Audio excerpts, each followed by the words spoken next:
വിഷു റിലീസിന് വന്ന സിനിമയാണ് ആലപ്പുഴ ജിംഖാന എന്ന് പറഞ്ഞ ഖാലിദ് റഹ്മാൻ്റെ സിനിമേൻ്റെ 15 ദിവസത്തെ Kerala box office, rest of India, overseas, world wide box office കളക്ഷനിലോട്ട് തന്നെ പോകാം നമുക്ക്. അതിനു മുമ്പ് ആദ്യമായിട്ട് കാണുന്നവർ സബ്സ്ക്രൈബ് ചെയ്യുക stock studios YouTube channel. Alappuzha Gymkhana cinema നോക്കുകയാണെങ്കിൽ ഒരു സ്പോർട്സ് കോമഡി ഡ്രാമ സിനിമയാണ്. എന്തായാലും സിനിമേൻ്റെ കളക്ഷൻ നോക്കുകയാണെങ്കിൽ കേരള ബോക്സ് ഓഫീസിന് മാത്രം നിലവിൽ 35 കോടി കംപ്ലീറ്റ് ആയിരിക്കുകയാണ്. 35.30 ലക്ഷമാണ് സിനിമേൻ്റെ ഇതുവരെയുള്ള കേരള ബോക്സ് ഓഫീസ് കളക്ഷൻ കാണാൻ സാധിക്കുന്നത്. ഇനി ഇന്ത്യൻ്റെ മറ്റ് ഭാഗത്തേക്കായിട്ട് റെസ്റ്റ് ഓഫ് ഇന്ത്യ കളക്ഷൻ നോക്കുകയാണെങ്കിൽ 4.88 ലക്ഷമാണ് കാണാൻ സാധിക്കുന്നത്.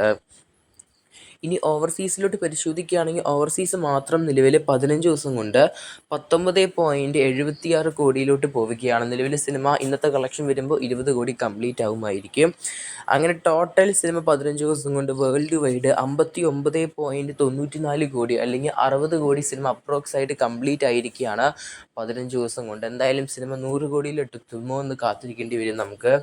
നെസ്ലൻ്റെ ഈ ഒരു സിനിമ എന്തായാലും കാത്തിരിക്കാം നമുക്ക്. സിനിമ കണ്ടവരെന്തായാലും സിനിമേൻ്റെ അഭിപ്രായം ബുക്ക് ചെയ്യപ്പെടുത്തുക. കാത്തിരിക്കാൻ നമുക്ക് ആലപ്പുഴ ജിംഖാനൻ്റെ കൂടുതൽ കളക്ഷൻ അപ്ഡേറ്റിനായിട്ട്. നിലവിലെ സിനിമേൻ്റെ കേരള ബോക്സ് ഓഫീസ് നോക്കുകയാണെങ്കിൽ 1 കോടിയുടെ താഴെയായിട്ടാണ് കാണാൻ സാധിക്കുന്നത്. എന്തായാലും കാത്തിരിക്കാൻ നമുക്ക് സിനിമ 100 കോടി എടുക്കുമോ ഇല്ലയോ എന്ന്. അതിന് മുമ്പ് ആദ്യമായിട്ട് കാണാൻ സബ്സ്ക്രൈബ് ചെയ്യുക stock studios YouTube channel. Cinema കണ്ടവരെന്തായാലും സിനിമേൻ്റെ അഭിപ്രായം ബുക്ക് ചെയ്യപ്പെടുത്തുക. കാത്തിരിക്കാൻ നമുക്ക്.